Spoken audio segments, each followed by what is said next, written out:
Senator Powell. For decades, clinical labs have had the freedom to develop diagnostic tests.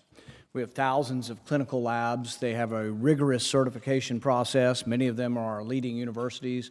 Some of the smartest researchers in our country are in these clinical labs. When Senator Powell, can you identify the amendment that you're calling? It's Paul Amendment number 3, and this ensures that the clinical labs will still have the freedom to innovate. The bill in front of us takes that power away from clinical labs and says they have to go to the FDA first. You may recall the debacle when the CDC and the FDA were in charge during the pandemic. They monopolized the lab test, and they prevented the clinical labs, the universities, from being laboratories of experiment and from this great innovation by having a dispersion of power across all of our universities, utilizing very, very smart people in virology and pathology and all these basic sciences. Instead, we said, oh, you got to go to the FDA. And what did the FDA do? The FDA stymied this, and they said, oh, no, only the CDC gets to do a test. And what happened? The test didn't work. So we were a month into the testing for this pandemic, and many of our researchers in our clinical labs had already developed the testing. This bill now changes the process. For decades, we have allowed clinical labs the freedom to make diagnostic tests. This bill will take away that power and give it to the FDA, and you can't get them done. When the pandemic first hit the United States, the FDA refused to let any COVID tests be used without an emergency use authorization. And then the only test kit that they would issue was for the CDC. Monopolizing testing exacerbated the dilemma with the CDC test kit. It was unacceptable and had to be recalled. So for a while, there were no COVID tests in America, but it wasn't because they weren't available. In a lab at the University of Washington, a scientist named Alex Greninger, within days, developed an accurate test. He emailed an application for an EUA to the FDA on February 18th. This is when the CDC is still messing around. They don't have a test. Many of you here were complaining about what's wrong, how come the government's got it so screwed up. The FDA responded and told him that the electronic application wasn't good enough. He had to send it in paper by snail mail. Really? That's what the FDA told him. It had to come by snail mail. So he did. They said it had to include a copy burned on a CD. People don't have CDs anymore. Where are these people from? And a thumb drive. These people thought it was 2000, the year 2000 again. But he complied. From the University of Washington, this heroic researcher sent hard drives through overnight mail. 4 days passed before the FDA finally got back to him. We're in the middle of a pandemic. 4 days later, when they did, you think it would be to expedite his application? No. They wanted him to run his test against some other diseases like SARS, another coronavirus. Well, you might say, well, that doesn't sound too unreasonable. He said, okay, will you send me some SARS?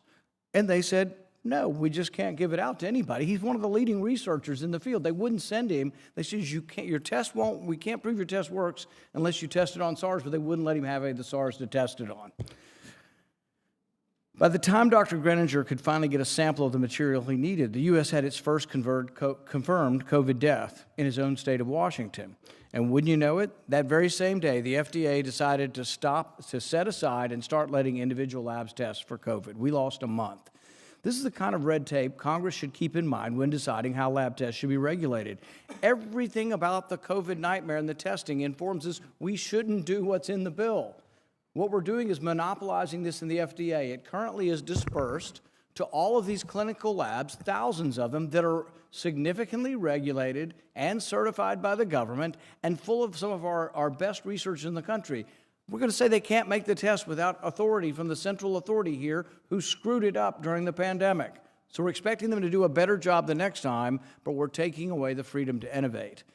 Just a few weeks after Dr. Greninger went through all his rigmarole, I introduced this bill called the VITAL Act, which is included in this amendment.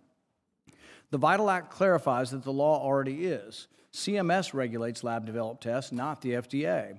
It also calls for a public meeting where CMS will take recommendations for updating the regulations of clinical labs to meet the needs for modern technology.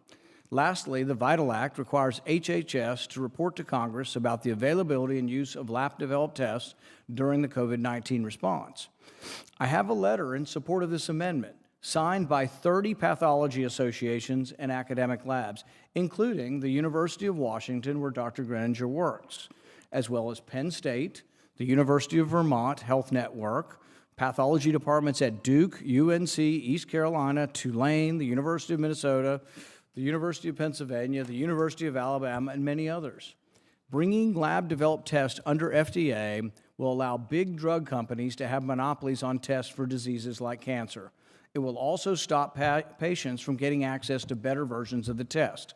In 2011, a melanoma drug called vemurafenib, if that's accurate, was FDA approved along with a companion test. It turned out that the drug sold well, but the test didn't because it didn't work. Doctors opted to order lab-developed tests that were lab-developed in clinical labs by universities because they thought it worked better, because they saw it was missing patients, that the test that was approved by the FDA was missing patients with melanoma that would respond to the drug. FDA approval freezes tests in time, and eventually they become more and more outdated, less useful because they can't be easily improved. The lab-developed tests are changed constantly. If the lab finds that its results are not accurate and not working, they change it. They have no incentive not to continue to change and evolve and to adapt as the testing technology improves. I've practiced medicine for over 30 years, and I can tell you that when the doctors decide what lab to send a patient's test result to, they don't care if the test is FDA approved. They want to know if it works. Depending on the patient, there might be different factors to consider. They might need a test that can get results back quickly, or one that's very sensitive, or one that doesn't require the patient to undergo surgery again to get a new sample. I ask for your support on my amendment, and so we may prevent another debacle from the one we had created. This bill makes the situation worse. This bill takes what happened during the COVID pandemic and incorporates it into law and makes it permanent that all the clinical labs, every university in every one of your states that has these research scientists, that many of them are up for Nobel Prizes, will be limited because now they will be under the FDA, whereas they were before regulated under the Clinical Lab Acts. I urge a yes vote. Thank you, Senator Paul. This is actually an area where Senator Burr and I are working on a bipartisan policy to try and improve the regulation of laboratory-developed tests. I really welcome members' input on that policy, which we are actually working to include in the FDA user-fee reauthorization package that we will do later this spring. I do think the user fees reauthorization package is a more appropriate vehicle for this, so I will be moving to table this amendment when we get to the votes. Any other comments on this? Madam Chairman. Senator Burke. Madam Chairman, I intend to support your motion to table this.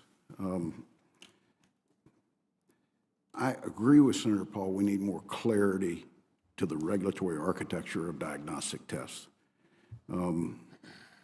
This amendment would put regulation on diagnostic tests developed and performed in laboratories under CMS and leave diagnostic tests such as over-the-counter pregnancy at the FDA.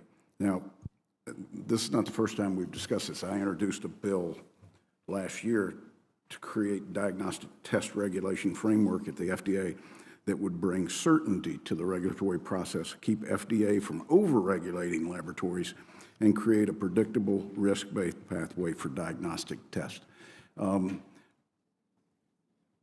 I would love to continue to engage with Senator Paul on the committee in hopes that we could work something out before this goes to the floor, but at this time I'd urge my colleagues to support tabling it.